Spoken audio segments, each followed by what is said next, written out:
لو العناصر لازقه في بعض يبقى انت نسيت اهم ويدجت في فلاتر.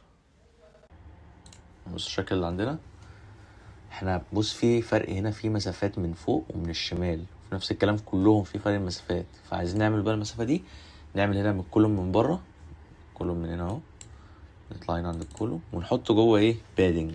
بادنج ده بيعمل مسافات، يعمل مسافة من بره رايبوز بادنج. تمام. طب احنا مثلا ده هيعمل دوت اول، دي ايجنسن دوت اول هيعمل بادنج من فوق ومن تحت ومن يمين ومن الشمال الشكل كله. يعني بص لو عملنا كنترول اس هيعمل لكله بادنج.